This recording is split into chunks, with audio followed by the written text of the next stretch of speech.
your time is limited, but I have to ask you, when I see 9 black teachers on the cover of the Atlanta Constitution across newspapers across the country about testing and scandals and looking at 20 to 30 years in prison, I'm at a loss. What do I make of that?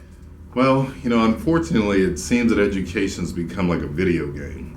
You have to score certain points. But I mean, isn't that making a statement? The blackest city in America, 9 black educators. Not eight black and 1 white, 9 black educators. Well, it's awfully peculiar. And if you look at the judge and the judge's demeanor in sentencing, it almost looked like he had some type of attitude. He wanted to prove something. He wanted to make poster children for his issue. And so there was a lot of venom in what he did. Who ever heard of giving an educator 7 years in prison for something that if you committed another type of crime, you wouldn't get 7 years? And so it was a lot of venom, a lot of anger in what he did. It seemed like he was out to make a name for himself. And so that was unheard of.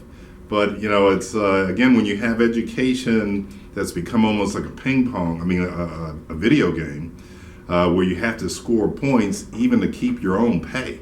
You have to score certain points to have your school seen as proficient or inadequate.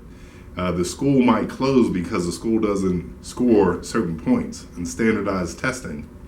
Then you create a situation where for people's economic welfare, they may decide to do some things that they normally would not do.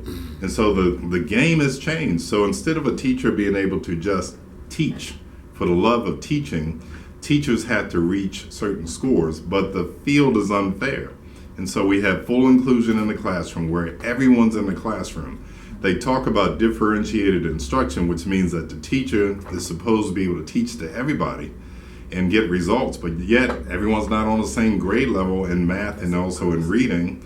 Then you don't give the teachers resources, and then you threaten the principal and the teachers that if the students don't perform in this miraculous way, everyone's going to lose their jobs and the school's going to shut down. So it's a punitive system across the country. Does the president understand this? President Barack Obama? I don't think the president understands the realities of what it means, in particular what it means for urban education.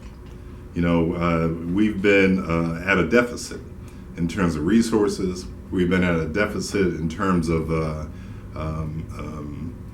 past performance. And our reality, urban reality, we're dealing with issues. My brother may have been killed last night. I may have seen that happen. So we're dealing with, crack cocaine and drugs and real issues that others in other areas may not be dealing with those same issues. Their worry level is a lot different than ours is. And so we're expected to perform in these standardized ways when the playing field is just not level. And, I'm going to stay a little bit longer than I previously said, so okay. More time. Yeah. Okay.